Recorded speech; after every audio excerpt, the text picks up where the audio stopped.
Hello lovely people, welcome back to Zenny's Thought. Thank you so much for tuning in and thank you for all your support. In case this is your first time of coming across this channel, my name is Zenny and please do not forget to subscribe before going away.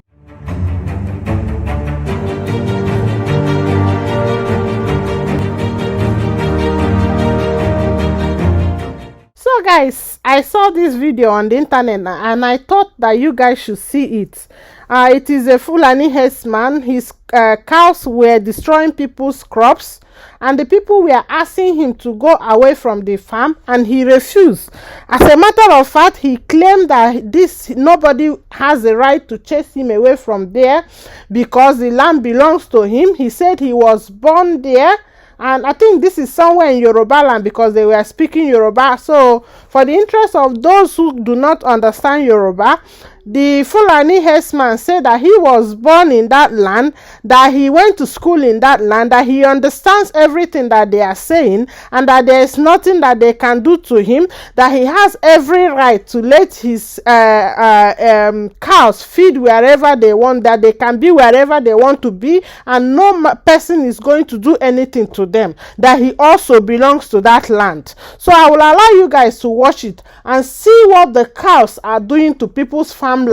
And they said that nobody should speak, or rather nobody have the right to say anything because the Fulani herdsmen are the one in control of everything. Now they think that they have the right all over, everywhere they come, they just possess that place and you have no right to tell them anything. People spend thousands and millions of money to farm, and when you finish farming, these people will bring their cows to come and feed on your crops. Now people do not have things to eat. People who farm with the hope that during the harvest period they will have something to eat, the Fulani herdsmen bring their cows and they destroy the whole thing, and they claim that nobody have the right to tell them anything. But that is not even the problem. The problem is they don't allow our fathers, our mothers, our women to go to the farm. If you go to the farm, if you're a woman, they rape you, and at the end of the day they will kill you. And a man also, they kill them. So they are claiming that we have no right to say anything. They are the ones who have the right to do whatever they like to do. Anyway, let me not talk too much. Let me allow you guys to watch this video. Community, we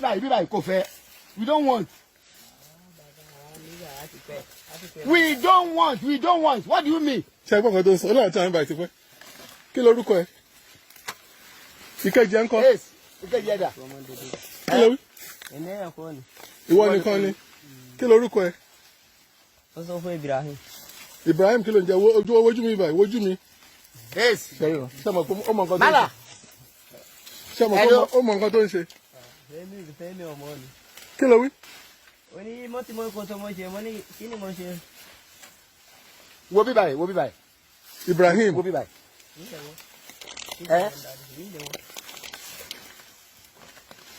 sọ tí nǹkan tá a kó lọ sí Nàìjíríà sí. Kéyì.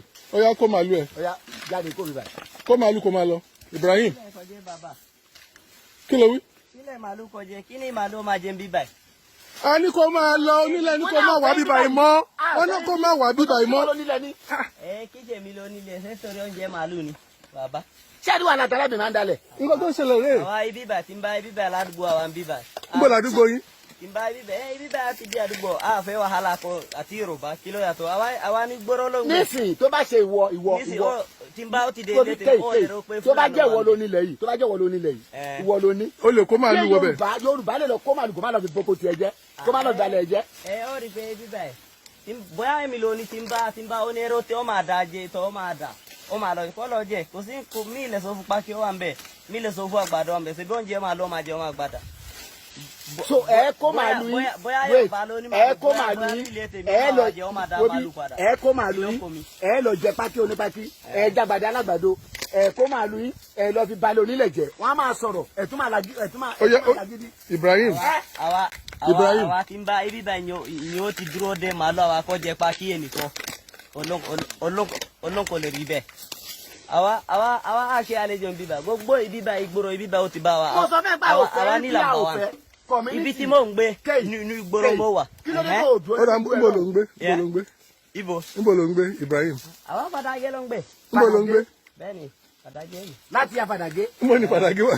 Ẹ máa gbà mí. Àbí rọmọ ò lélẹ̀. Fàdàgé kí ni ìmálà lọ mi. Ó tún ń bá aṣọ ó tún jiyàn. Kéyì. Àwa Kéyì. a ṣe àlejò ń bíbà. Ó mọ̀ pé ìyàn tó sọ pé àlejò ní ilé ni ó ti bẹ̀rẹ̀ dé. Òun ní ìwọ máa bẹ̀rù. Àmọ́ ìyàn tó lọ́wọ́ bíbà jọ àwa ibíbà ó ti bí wa kò sí nǹkan tí a máa sọ fún ní Yorùbá a ti bẹ̀rù. Ilé Yorùbá ló wà. Ilé Yorùbá ó ti bí wa. A ti lọ sùkúù Yorùbá kí ló yàtọ̀. Sùkúù wo ló lọ? Mo ti lọ sùkúù Fàdàgé tó lọ́wọ́ àmbẹ̀ secondary. Mo ti lọ mbẹ̀. Ṣé bí ìmálà? Èmi mọ àwa àṣàrẹ bóyá dáàdì tèmi láti ó ti dé bí báyìí ojú báyìí lọ. Fàdàgé ṣe bí bòde olúdé. Tí n bá ó ti gba bóde olùdé ọ̀nà fà. Káìdì fìjàbí. Bòde olúdé. Tí n bá tún kọjá fìjàbí díẹ̀ ibẹ̀ ilé tèmi mọ̀ ń gbé. Ní gbọ́dọ̀ mọ̀ wà. Láti bòde olúdé. Òkó màlúù àti bí báyìí. Bẹ́ẹ̀ ni torí kò sóúnjẹ ní sí gbogbo igbó ti gbẹ tán. Ṣé èèyàn ló rán ẹni sẹ́ni? Kéṣe yan ọ̀rọ̀ mi ṣiṣẹ́ torí màálù mi kọjá ẹ̀kọ́ padà kò sí nǹkan tó máa bàjẹ́. Kí ló dé tó o lè ra oúnjẹ fún màálù ẹ tó jẹ́ pé ṣe ló ń kó wọlé ẹnu lẹ̀? Màálù ó ṣe lọ ra oúnjẹ fún màálù. Kò sí oúnjẹ màálù kò sí ibi tó máa ta oúnjẹ màálù kì í ṣe màálù ẹ̀ kó yan máa ra oúnjẹ fún.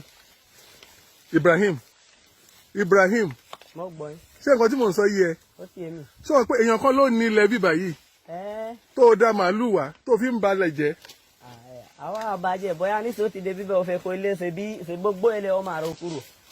Ṣé wọ́n rán ẹni sẹ́? Ta ló bẹ̀ ń ṣe pé kó o dá màálù wá sí báyìí? Ṣé o mọ̀ fún ẹ̀ló? Ibrahim. Kí ṣe yan ọmọ àrò kúrò ẹ̀dá màálù ṣe bí ẹbí bá. Ṣé inú igbó ló gbàdé bíbá? Ṣé bójú ọ̀nà ló gbàdé bí? Ṣé bá àárín ìlú ló gbàdé bí?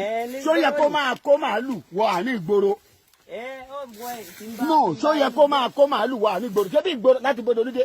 Nígbà tó wá láti bóde olúdé, ẹ̀ló tó wá kó màálù wá sí aṣérò bíbá yìí láti bóde olúdé àbí láti bóde olúdé lọ́hùn. Ó mọ bí tó mọ iye tó gbàdé bí? Ṣé inú igbó ló gbàdé bí? Adẹ̀ ń sọ fún ẹ pé a ò fẹ́. O tún bá wa jiyàn, ṣé wọ́n ló nílẹ̀ ni? Ṣé bàbá ẹ ló ní bíbá yìí ni? Ṣé wọ́n ló ní bí ni? Kí ṣe mi lò ní àmọ́ mo ti mọ́ torí. Kí ni láì tiẹ̀ láti máa kó àlùkò àmà ìdìsọ́pù wa bíbá yìí? Wo tó o bá fẹ́ wàhálà kó máa lọ. Ó yá kó máa lọ. Ibrahim. Kó máa lọ. Bá dẹ̀ wa tó o bá fẹ́ wàhálà kó máa lọ. Ó yá kó bá dẹ̀ máa lọ. Ibrahim. Ó yá kó máa lọ. Èyí tó ṣe tó o ṣe. Kó máa lọ. Ó yá down kó máa lọ pé wọ́n. Níbo ló gbàdé ìbàyí? Báwo ló ṣe dé ìbàyí? Apá bó lọ gbà wá?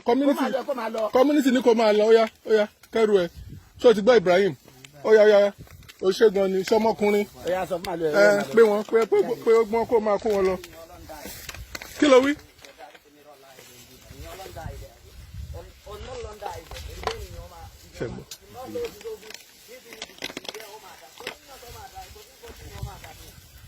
Ó yá pé wọ́n kó máa lọ. Kó má dùn wọn, ó máa lọ, ó dàbọ̀.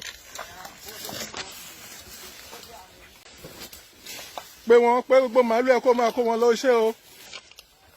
Alájẹmọdé kọ́kọ́ ṣe bí torí mo ti wọ̀n àwọn. Òun náà lèmi náà rò pò wà. Mo dẹ̀ ti sọ ìyẹn ẹ mọ̀ mo ní nọ́mbà yẹn lọ́wọ́ ó ti sọ pé òrìwọ́ community ó ní jọ́ ti. Mo rántí ìgbà tẹ́ bá sọ̀rọ̀ ńbẹ̀ ṣé èmi náà ti bá sọ. Kò wọ́ bíbá ìmọ̀ ẹ. Pé àṣọpá ò fẹ́ kó lè wọ́ bímọ. Òun ni wọ́n kọ́ ṣe bí pé máa yóò kì gbọ́ràn. Bẹ́ẹ̀ yẹ sọ fún mi òun ni mo ṣe. Ó jẹ́ ẹlẹ́nu fún mi mo ṣe ń gbọ́ táwọn màálù ń kígbe ládùúgbò mo pé níbo ni màálù ti wá again. Ibrahim. Má wà bíbá ìmọ̀ o. Odù tẹ́ tó ń ti tọkọ má wà bíbá ìmọ̀ o. Ibrahim má wà bíbá ìmọ̀ ṣó ti gbọ́. Má wà bíbá ìmọ̀ o. Ó yá kó màálù ẹ̀ kó máa lọ. Ó yá máa lọ. Má wà bíbá ìmọ̀ o tó bá fẹ́ wà rà má wà bíbá ìmọ̀ o. Kò sí nǹkan tó yá kò sẹ́ni tó bẹ ẹja lọ ra oúnjẹ fún màálù ẹ lọ ra oúnjẹ fún àwọn màálù ẹ. Ó yá pé wọ́n pé gbogbo wọn. Má wà bí ìmọ̀ o. Wá pé kan ikọ̀ tó kù. Ó yá pé wọ́n bó ṣe ń pè wọ́n kó máa kó wọn lọ.